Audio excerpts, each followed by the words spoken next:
malo le soifua manuia, malo le langia mama, le nai tu le tino keriso. Ia, tātou whafoi lava le vi inga ma le whaftai le tua foi le nei aso. I leona mea lofa fo i mai mo i tātou e ala le leola. O mawhai e foi ona tātou toi wheidoa. Tai me se tau soifua, yes mātou, o lau tātou toi wheidoa e foi dunga le pot karame masani a le Talanoa le Uso ia soruru uma. Ia malo lava le tau vivi, malo le whafoe, malo foi tau mawhai, nau ia awa foi. Ia tūlanga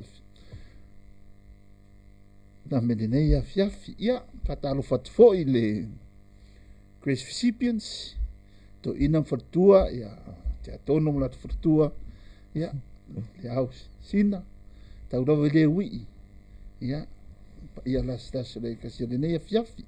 Ia ena ngata i lea paanga wo e masani. Le Talanoa le Uso o maua mai le nei fasalaunga le nei taimi. Fatalo fatu le swafa manu malo Yesu Kiriso. Ia taruwa pasta. Efeso fuera sunga. Ia wa anga mai arka ko me ko wa sa mari ar maru sur maru ni vai ka. Yes. Ia e melu vai asoma. Manguia me pasta. Ia na mauan me ngare. Kifiu ko pe ele fa akari mai le makala ia oi. So ke ro milia markai ia tulanga ngale ia. Malo, ia tulanga i. Ave mo le ke mi pe fa ia ka be a. Ai ako fofo ngi funga o le kulinga ka ia. Fa ka foi ro kusiane la so le umbia o ko so le wo ikura. Ala le mo se fa o mena fa ka so. O fa pe o. Ia ai so ia. Fa pe ngani o lang o le. Ia no saro la ka fa sa fa fone ne fiafi. Ia.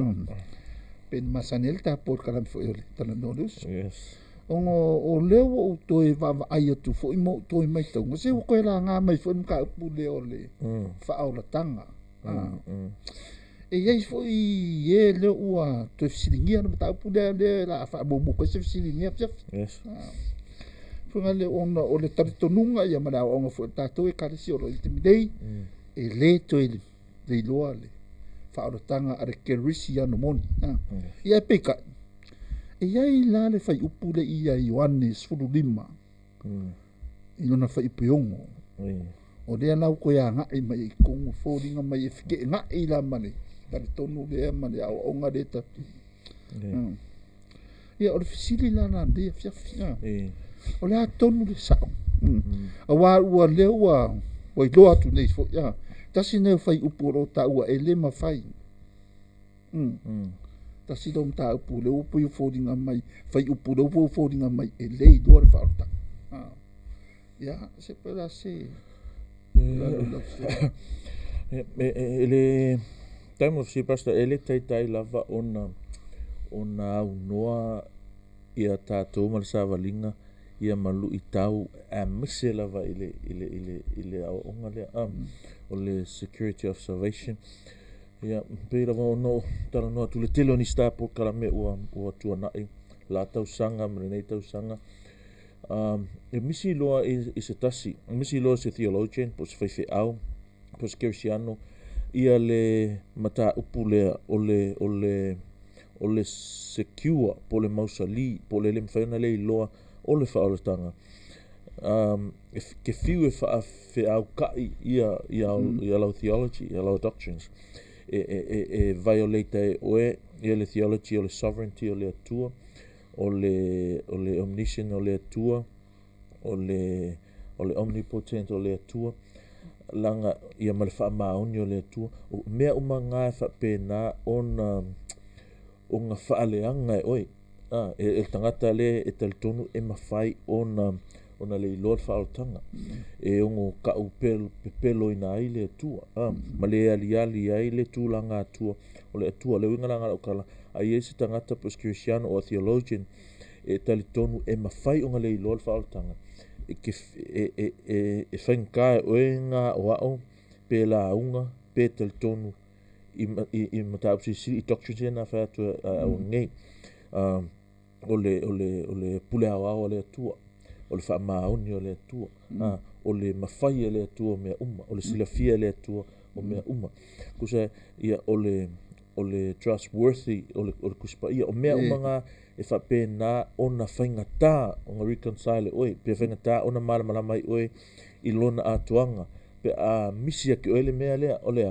ole le mafai el cristiano ona le loa lona fa ola tanga o me lola ia le fai upule fai mai ia o pastor il mata upu es fulma lima fai upu ono maka kuspa ia a fai ele tu mause tasia te au Olo mole mafo fautatu il context o le talanoa ia o a makankala ngoa fa ma va Yesu iona so o le vaenga la le o lantala iona so mo silafia o le audience nga Yesu le o le talanoa Yesu so fe mai a fai ele tu mause tasi ia te au ona la fo ina le o ia itua pei o le la au ma faa popoina ona fa putoina ai lea e tangata malafo i le afi o susunu ai e tu sara mara sili a pasta o o te le fa se ele tala nga ona ole to tele o tangata o fa nga ina fo ile fa upule e akiu ai le akiumen lea pe fina wina ai le manatu lea e mafai tangata ona le lolo na fa o tanga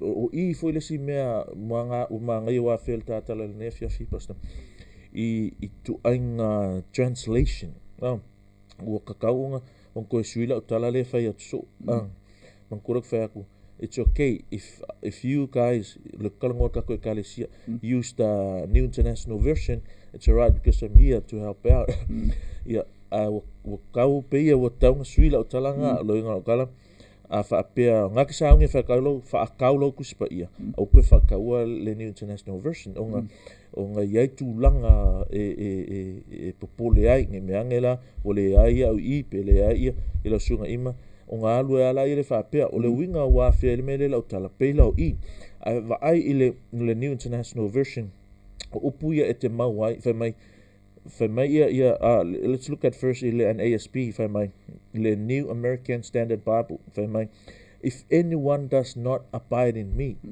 fa mai le NIV if you do not remain in me ole mela fia o ia la tala ile mera apasta onga ole pronoun nga fa nga fa mai ile NIV fa mai if you no Jesus is talking direct to his disciples, referring to his disciples, but it's not the case here.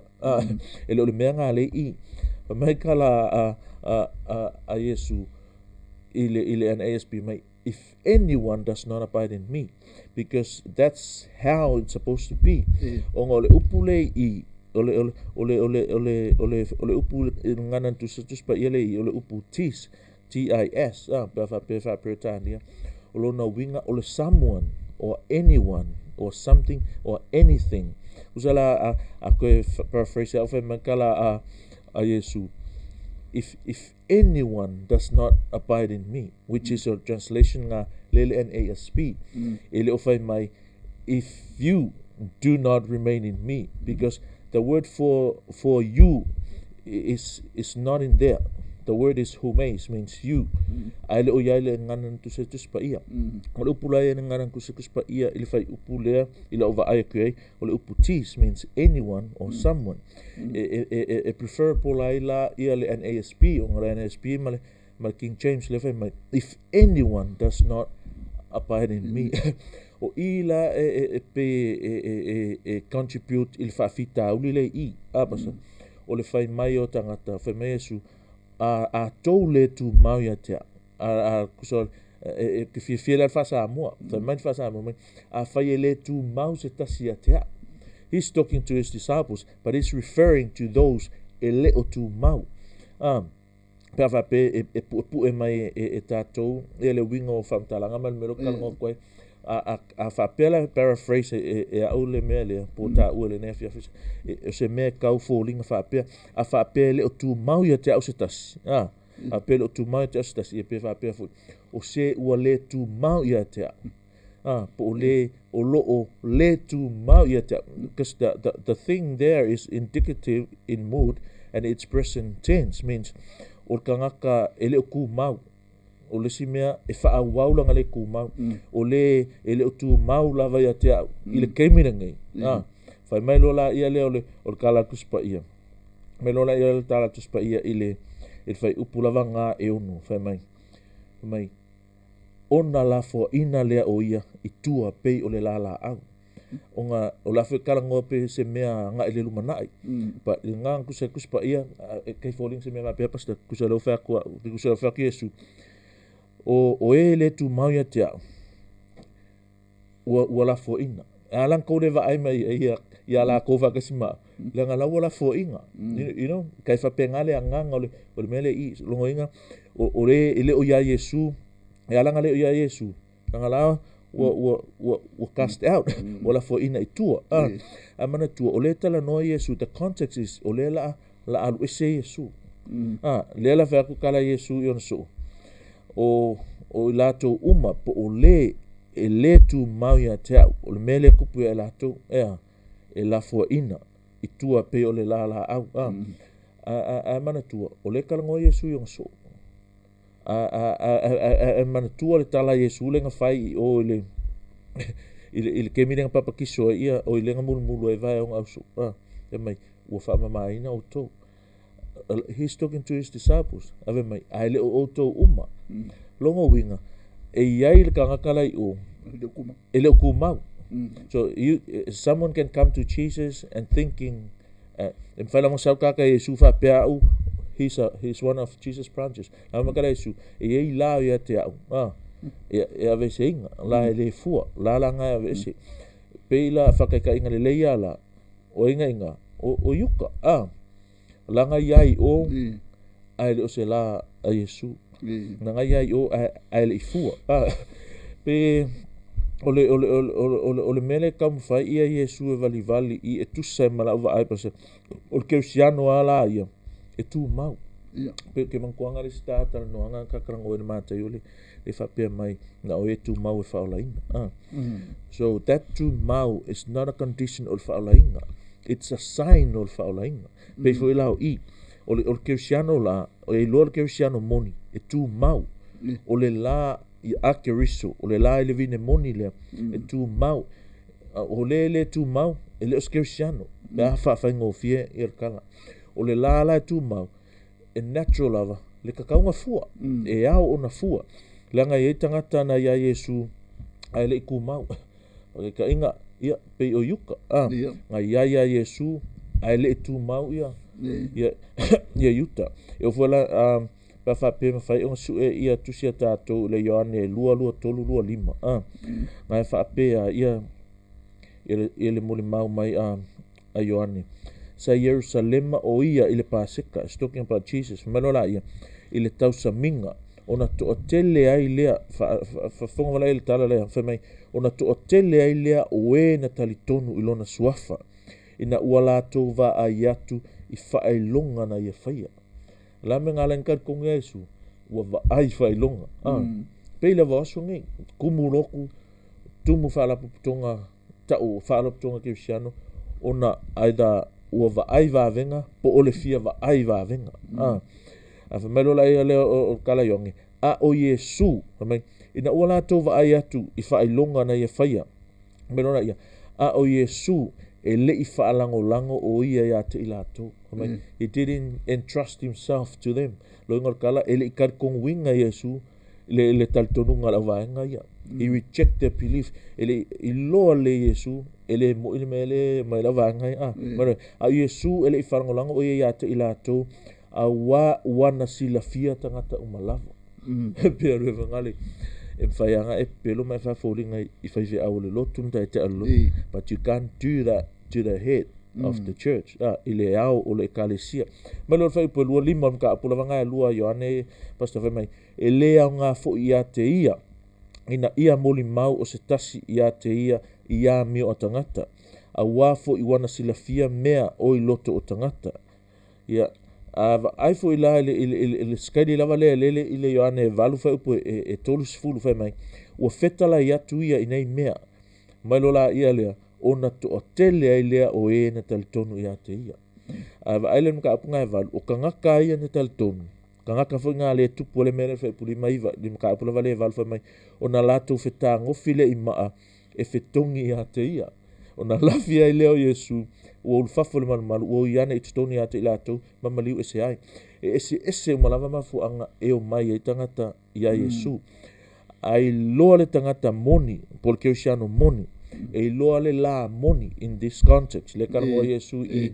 le metaphor le fa mai kala Yesu I am the true vine wa re ala nga fa kala nga Yesu o le true vine pe o le mele sa fa kako fa so sunga to ina ya sioni mai e ala ka Yesu nga yo true vine la nga ya is vine e is vine e lengi true vine le mai Yesu I am the true vine o la o to o ila le ka vai le ese mafu anga mai tangata Yesu ole fai longa e loa ai le la moni ole vine moni le pe loa le ke usiano moni o fa ola ina moni ole tu mau ia Yesu longo ingala ko foi malola ele le ofsil pastor pe po ole mata opule le o ina le ang sfuli maono e mafai onga le loa ia e faltang ole tali ele ai in the context Jesus is talking to his disciples ole preferable translation should be something like this for me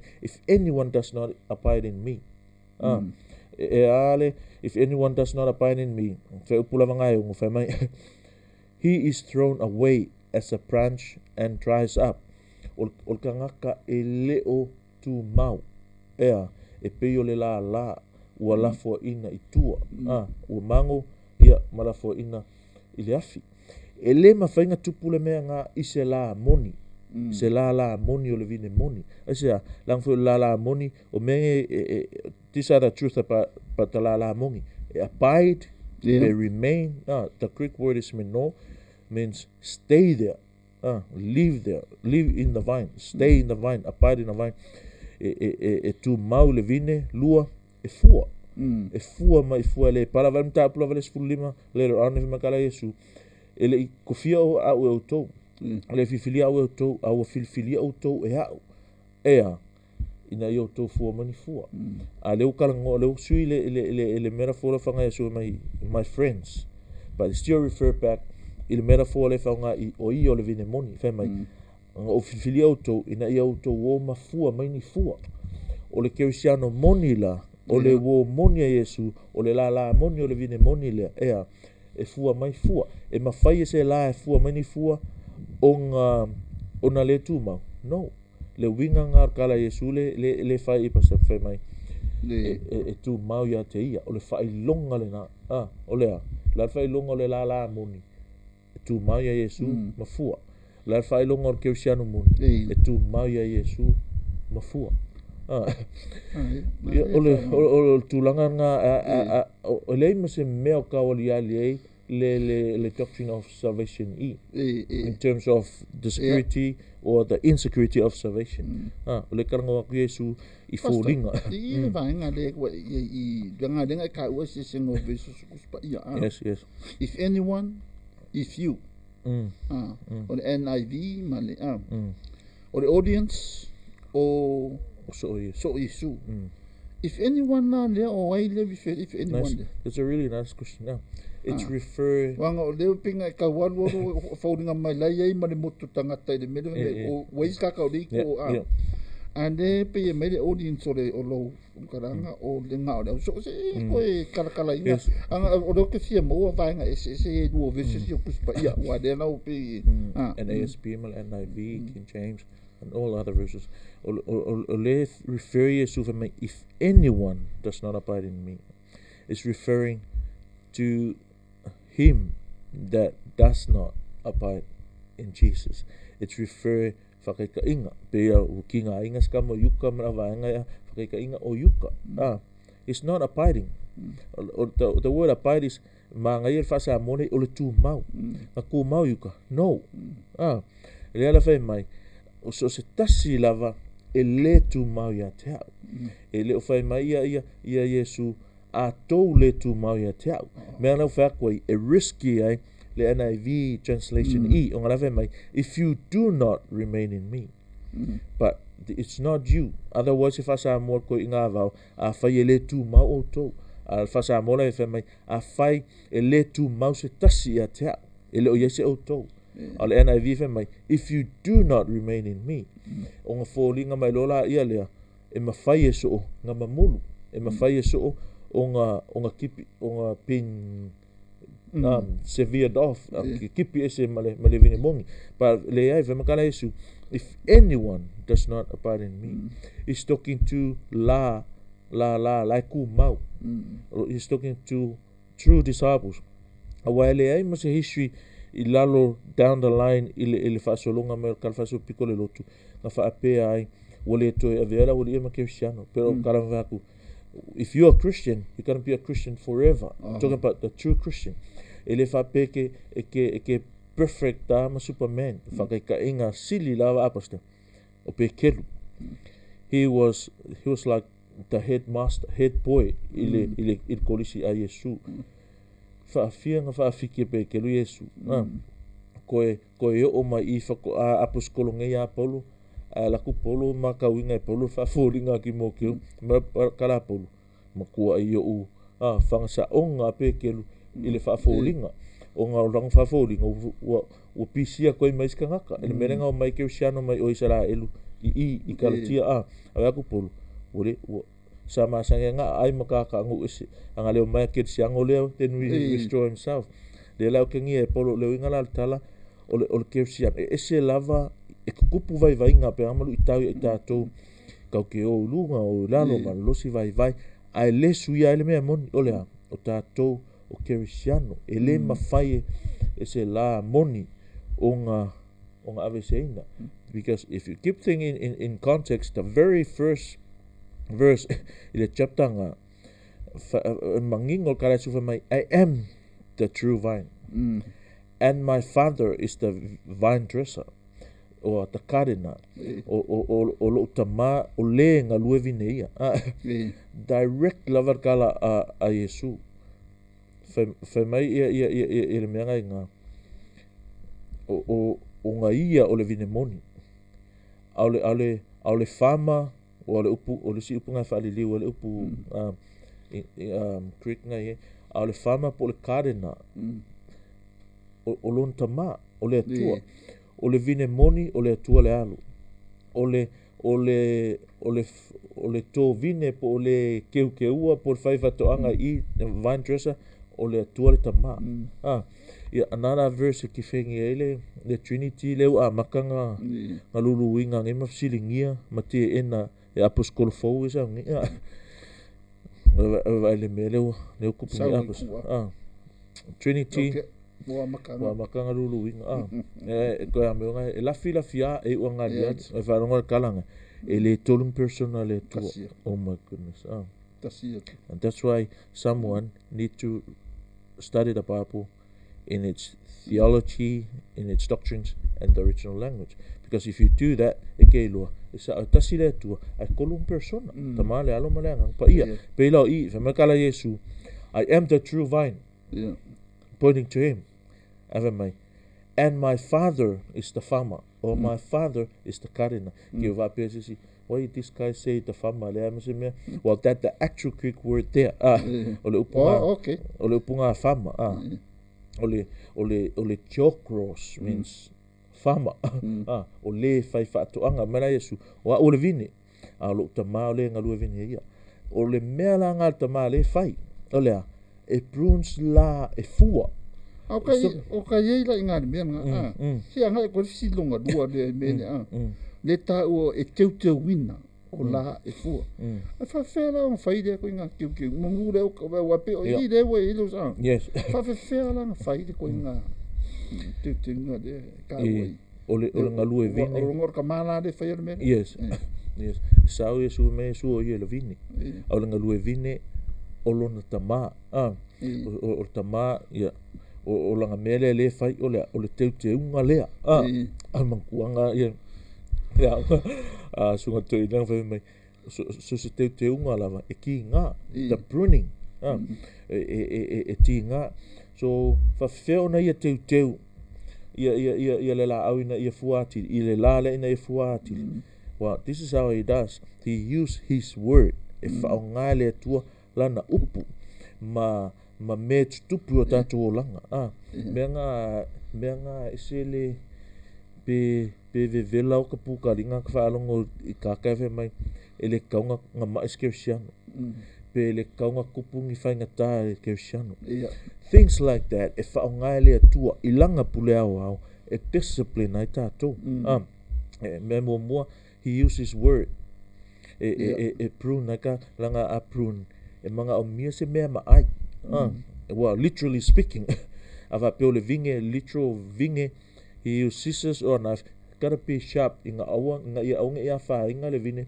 pe akipi ese la ie eleanga ma le o whakaika inga peila le perunga e fast fululua le fai me kala al tustalai performing o lo matuanga lue foi o la refer le mea nga ile upu le tua o lo whaonga e le tua le tama le karena le refer Yesu i e fai ia langa upu fai mai o lo matuanga lue foi o lo sili foi lona maai i pelu e whaatau maai tu o lo vai foi o lava i le vai e seina o le loto ma le anganga o ngā tino foi ma ano o ivi o lo whamasino foi i manatu ma filifilinga o le loto so God the Father use his word e whape ngā ona teu ia i tātou and it's interesting how Jesus referred to God here as the Father why because o lalme al tamai whaila tali he disciplined his son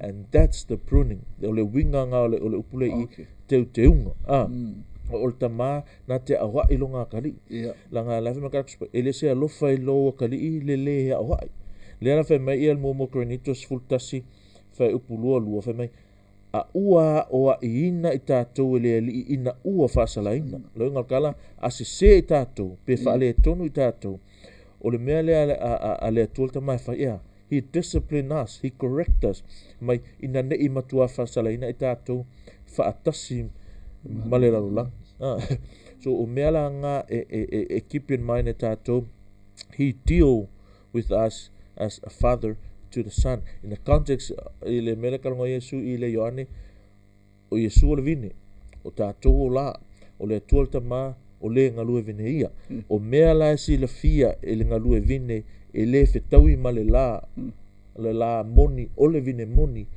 that's when the pruning comes in a oie whaia o le atua le tama ke fia whai kau le usala ka funga le ia kau wadi adi mer te wina o life pe whawhenga whai o le upu yes lea lai i ke fa pesisi ai waru ki pina la ai o te unga e fa koi foi ang o de fa longo foi ai fa pe a longa fo dinga mai o le upu o kuspa ia le upu le fionga li lea na ke winga ai dan ka le nga o de saude ka manga o de karango le vinge ma le inge ia luasi swa pe ia fa fera ngai do ya le na mai foi no ka wa meni ang o ma fonga o sili be fa fe ona fai la tu longo na o le upu le fionga le li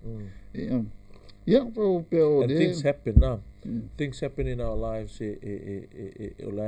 olai fa mal mai le au le au fa tuntunu mai o le tua e fa pe na ona ko me vonga o plans fai ke o o plans fai ke o ma isi ma le o me pe nga ia o isi ke me o ti nga o me e tatu fai ma fa mana tunga i tatu sa o lo kalonga le se longa la o tuputi nga i tatu fatu ai lo i tatu fatu ai lo i tatu ile me kong fai na pela o i ko nga mele a family peringas fulua fitu o le suka si pasak fia fai tau family a fai talie o tole o inga o lo tausi mai le tua ya te o to pe ona tausi ia tali wa o ai se tali o le o aina e lona tama fai longa le lo ai le la pipi in that context fai longa le e lo ai la tali o le tua e tausi e le atua pe discipline e awa e le atua manora ia whaupu e walu ai a whai au noa o tō male o inga o tofu sia ai le whana umalawa o tama tō whale o tō ai lenia tali o inga God discipline his sons o e o ina le atua o whanau le nā le atua lai whai a lai mio le anga laulangia e iai kai me e tauia ina ai e se a le anga ilo in whanau le atua ka kola e discipline le atua. That's why we read the word and we fear God and do his will. Why? Because we are his children. O tātou lana whanau. Mana whau puiva. A wā fo isaia i tātou ta mā o tātou tino. E nā o ai mai i tātou sa tātou whaalongo iai. Ka mai e laulangi. Ai le sili ea i se a ona tātou siu stai. Ai le sili ea i se a ona tātou siu stai. I le ta mā o tātou anganga tātou te olai. Le tua lea, le ngalue vine lea. Mai, a wao i lātou na lātou o ai mai ia i tātou ina iaso i titi i lo lātou faitalia. Peita iane o ia, le ngalue vine lava lea le tua. Wao i mai o ia e ao ngā ia i tātou ina ia tofusia i tātou ilana amio le lei. O inga umafoi a o iai e le manatu iai o se mea e oli iai. A o le mea e whaano no ai, e mulmuliane e fua mai e le fua le amio tonu, e mau ai, ye ua o ina ai. Longa inga o le kala, lei ma se discipline e longo maa lie. No one enjoy discipline. It's a painful thing. We're talking about the pruning, le teu te unga le fai. O le alfa moe moe le teu te unga, ina ia fua atili. O la lai fua o keu ina ia fua atili no inga o le si mea o le la lai abide lai pipi lai tu mau ia ke riso ke ua ia ko nga me ngale atu tu fenga tai lo o langa po lo ainga le fa nau o wo ma me tu lo langa fa pero la ia le wanga le anga mai le tu no he's in that process of pruning fa sa oi eu mai oi awa oi alanga o ongala yo alanga o ongala e ti nga pero me o fa ko ava penge o le se me okupu aya o mai le tu ai le learner saule sia o ingo ka ma fa la kiki ka a pevu ava pe se vai nga fa nga mo e ke le lo la valo valea mana me se yo ko sa lima be ele o inga lava ya po singala au funga a pele aya e po ko mai lo lang vale o ko inga me fa pena ko sa so maria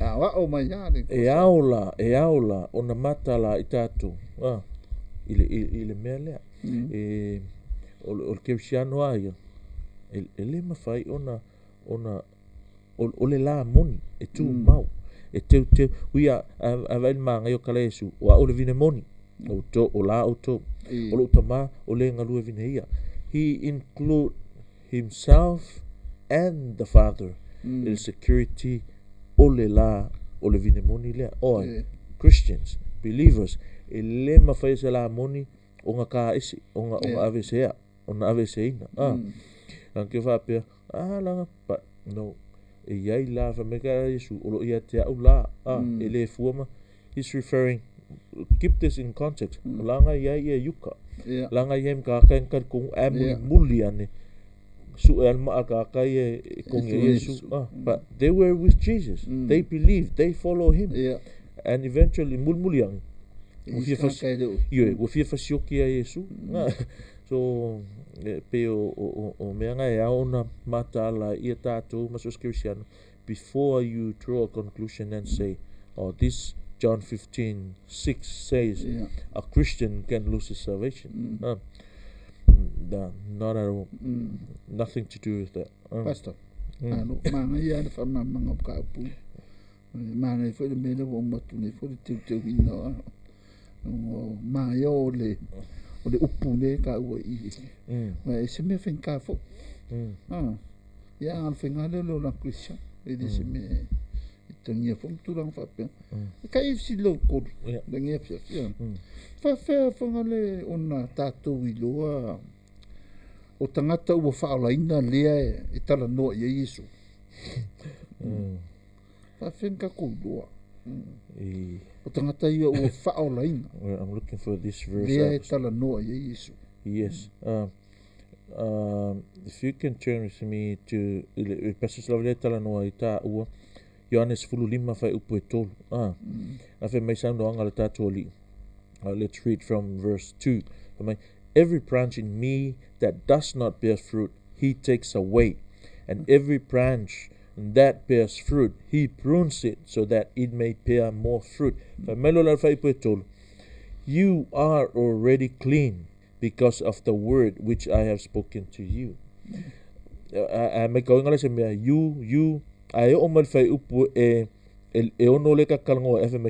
anyone, you are already clean. Who is Jesus talking to? Not everyone.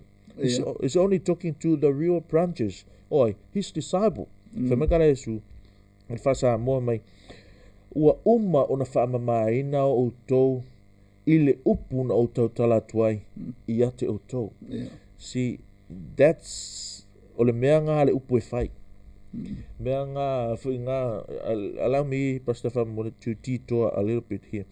Mea ngā ele whea tu so o ia, ele se whaola ina. Pe le se o langa suia e au noa ma le upu le atua.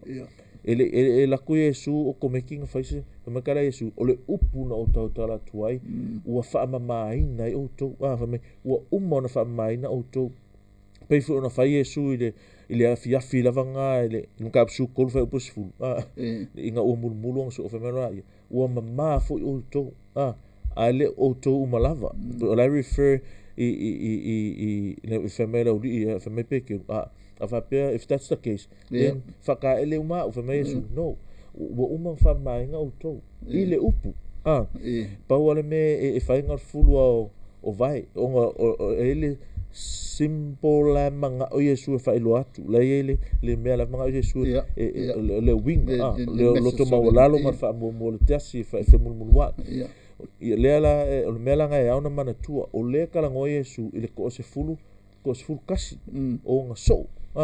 Ele whape o tangata umale le la vea I o kangakala I kalango Yesu I tu semana visi pasta ile setting lava lea. He's talking to his disciple. O tangata ua na whamaina. Whawhiang whamaina ile upu. Koe whaitau o tu arumea whamai. Ua na whamaina o tau ile upu na o tau talatuai. Ia te o tau. The word of God is a cleansing agent. If I pay na on whaamakila ele anga sala. Pe ngā whaaliali mai el tātou tuana, el tātou tuana, sa tātou woti. Ile anga sala ma tātou a mio leanga. Whaaliali mai el tātou teminei o lea. O whai I tātou mataunu unga. Ma recipients o lea lofa tu noa o lea tua. Whai ona tupu I tātou I lea li. So, o le mea ngā tātou te iloa. Whawhia kako iloa o kanka I e whaola inga re karango Yesu. Anga Talanoa Yesu e tolu. Ua ona. Ma le si mea fo I anga whe mai I Yesu so directive I whe mai. Le whe mai Yesu, every branch in me, verse 3, you are already clean, for abide in me and I in you. He's talking about him and his relationship with his disciples. O tangata ua whaolainga, tangata ua umana whamaina, ua umana lave ina, ua whaolaina whaaleanganga. Okay. Ia, whaftai pas. Salo le sidi nā luntoro ma le whaua mau atu tūranga fōi o le o tangatangol whaaro ina o le loa tano le Yesu. Ia ala wha umatuia le tāpot kana mele o silonga whaanga ua Ia po e pe whakpeo silonga pāpe la ka malo ia ne Po le ara sunga pasta. Ia whauga pe ka silonga whaade anga lewa. O lase whamtaranga whaino fi o le la tū mau I le bini. Ia po o le o langa tū mau ia Yesu. That's a definition you're after. Ang odeka ke I ale vaenga le leka o ni e kata tanua. O le vine moni ma ona la. Dea la fai ko foi po de fisi. Le mod yo la tu mau i le vine. Po de olanga. Yes. Tu mau ia Yesu. I think ole mea mana ia matango fi. It's a truth if lo tutele i tātou, fa amarusia i tātou, ole olanga tu mau le vin, it's ia uia, ole fa amatalanga, ma le fa hiloa mainga, ole olanga mafuta ma Yesu. The mutuality of this relationship, in other words, the intimacy, maua o le mafutanga ke siano moni ma Yesu, ma le whailoanga o le inability o le Christiano without Jesus. It's just like the branch dependent totally on the vine. In order to survive, in order to bear fruit, in order to function, ile natural function purposefully created, you need to abide in Christ. O le mea la le adia le I perfai upunga e lima a pastor family o le tu mau ia te au mau ia te ia. It's a mutual relationship. E le fape e tu mau ma Yesu e sen me ku mau I kako no e tu mau ma Yesu tu mau fo I tātou ia Yesu o le mafutanga e feululu fai e le ngata le nau mai o Yesu ia mau se mafutanga ai fape na fui ona nau tātou ia Yesu ina ia mau se mafutanga pe ole.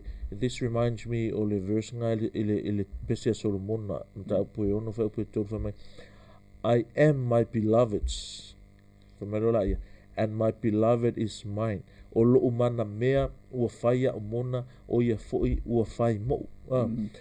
So he's the lover of our hearts and we are his lover as well. Kusa e lofa o ia I tātou kau ke alo lofa foi ia te ia. E tu mau o ia I tātou, tu mau foi tātou ia te ia. So whaonga ina la Yesu le mera foa lea e wha mauti noa tua iona so. Le tu mau le lato mafutanga. E ui lava, the context o le la alu ese Yesu. Ame Yesu. Peo ke alu ese a e ku mau lava auto ia te. O wha ilonga le I loa ia uso o moni. Wha ilonga le I loa ia la moni. So o lo tātou tu maula o le whailonga moni lea o na la I tātou. O lo tātou tu mau whailonga e whailonga mai o tātou o la o le vine moni lea. O le si mea I loa ai o la tātou te tu mau. O lea, o le bear fruits. A Christian bear fruit. Fruit of the Spirit. Lewe mai kala a Yesu. I chose you so you can go and bear fruit. Ave mai. Fruit that will last. E leongi fua e pala. O fua e le pala. A o kako I loa. Wa fua e le pala. Fua le angangpa ia. O le alofa ma le lisi ngā le kalangoa mai ia Paulo Kalatia e 5. Ai uma fe mai Paulo. Against such thing there is no law. Fe mai e le eise whaatula whanoina o mea whapena. E le eise muta anga o le alofa. O le anga malu. O le loto maua lalo. O le loto futi eifu le lei.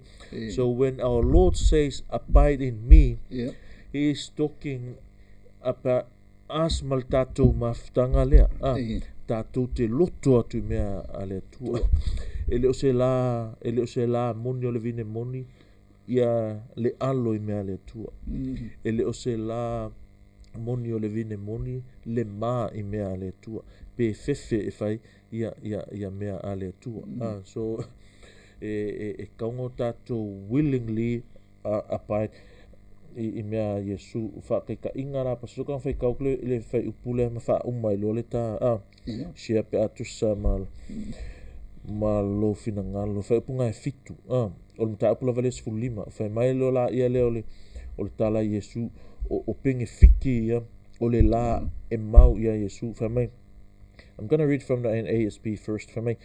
If you abide in me and my words abide in you whai mai lo la ia ask whatever you wish and it will be done for you. Whamai, a whaitu te tū mau ia te au, o o le vinge mongi lea anga i onga la whamai a tū mau fo ia upu ia te autou o mea umalava tau te mana na o iai tau te ole atuai o na whaia lea mo autou a inga lele mea marsalamu vo lea whai mai tamai fia lava o ia Jehova o na whaia le e ia o mea mana o iai lo loto o na o maia le e ia o na maia le e ia o mea mana o iai lo loto o le wingal kala a kako fia ia Yesu a pipi i tātou le la mana tua le o la le i e sau mai le vine nga sau la ia le i le la a pipi i la tātou i o leu kalangoa ia Ioane ia Yesu i pe a tātou tatalo mai so se mea tātou te ole atuai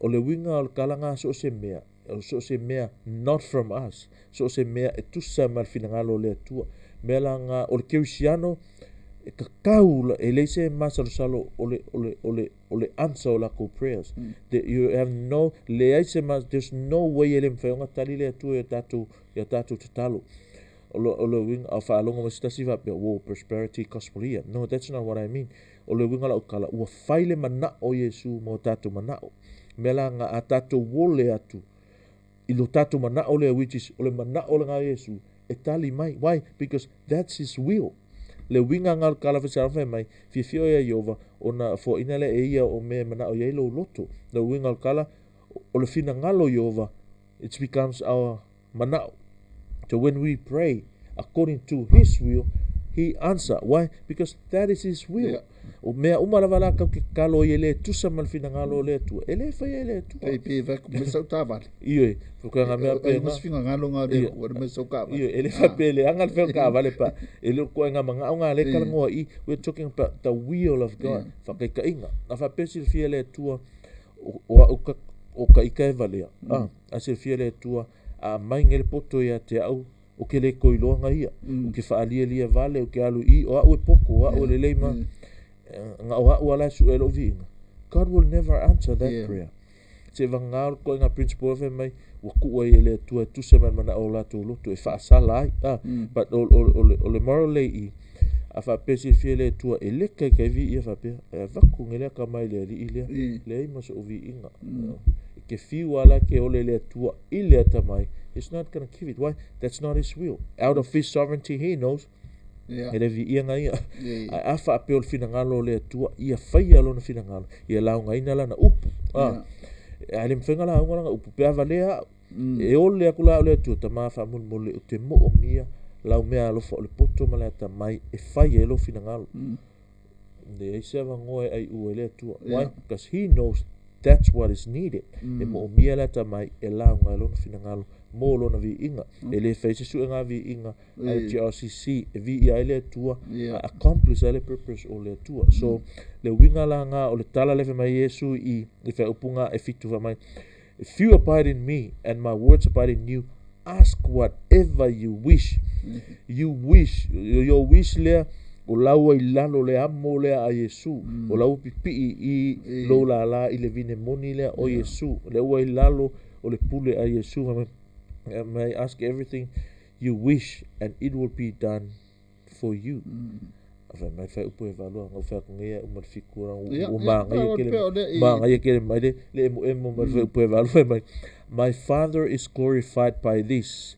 that you bear much fruit and so prove to be my disciples ia o le so o moni la e fua mai fua o so o le lala moni e apait o le so o moni e tu mau ia Yesu e fua mai fua o le finangalo Yesu a vea mauna mana God's desires Jesus will become his desire and that's how we roll in ngalwenga ale tua so John 15:6 ele Lord faltang no that's not what it teach manino le fia yes le a fia ile le Lord faltang ali Ioane ongo le saka makamei o me salanga me fo I mau ia fa wo pe pasta pese si vai nga ese mai ai ne ai o ka ia sumi ma toi fai ona kele si mea pe tu sa mal finangalo le tu system ile ala mata upu multimine pasta ya thank for time mole o le mataupu matagofi faafetai foʻi i uso ma tuafafine ia o paaga talanoa le uso ia o le amafai ona afea lenei auaunaga don't forget lenei auaunaga faatauvaa ao le igoa o le pokalame o le talanoa le uso le o se talanoa se fili o le talanoa a le uso from a brother to another brother ma vatu ia maua nei ia mo tatou ia aoga ia le alii a le ai ia kuʻi sesi e aoga ai ma le faanaonau taʻiga lava ia tatou taufaiga lulue ma lama faatasi lona finagalo ia mafaia lona finagalo mo felegai avagoa pastor mo le atua ia lo faaga ma faamālo atu i nisi o suga i toʻina o le ekalesia ua maua ua iai le faamālōloga le alii nisi sa faataʻotolia e matiega le tino ia le atua tusae ma lana faamālōloga tatou faamālolosi i le galuega ua valaauina ai tatou ia akaumaʻigi foi le pruna a le atua le tamā le galue fine ia e alai mea tutupu le olaga ia ma lana upu i le aso ma le aso ia e faimai kalakusi paʻi le gafaitauina nei e aʻoaʻi mai le atua i lana fanau o le tama tofale tatou pe a ola noa e aunoa ma le aʻoaʻiga e ana aʻoaʻi mai le atua kasui ai student ia paulo se toe faapapaʻi atu i le vaega pastor ae faafetaivi ia le atua lenei afiafi e tusae ma le mataupu ua talanoaina ia malo le fonelei afiafi i lau susuga le taʻitaʻi foʻi o le kalesia Recipients Church ia o te talitonu ia o le tatalo ia faaupegaina pea oe ia agalelei ma le alofo o le alii e le gata i lea o le poto ma le atamai e fesoasoani atili ai i le tiute o lo e gafa nei le tau taʻitaʻina foʻi le ekalesia le nata i lea o le folofoloina o lana upu ma le vaevaeina ma aʻoaʻoina tonu le upu o le atua ia i lona tagata e le gata i leo lo ekalesia famanuia a le atua le atua lasusuga ia au te talitonu o le faaiʻugaga o le talanoa le uso lenei afiafi ia afai foʻi ua i se faamatalaga ua laaloa ia faamagalo mai le maua e se poto atoatoa o matama fai atua se mafai le fesoasoani mai e lagaga paia tatou te faasoa i le afioga lelei ia e talitonu le mafaufau la tatou toe feiloaʻi foʻi le aso fou le aulia nei afiafi faamanuia le atua i loloto amen no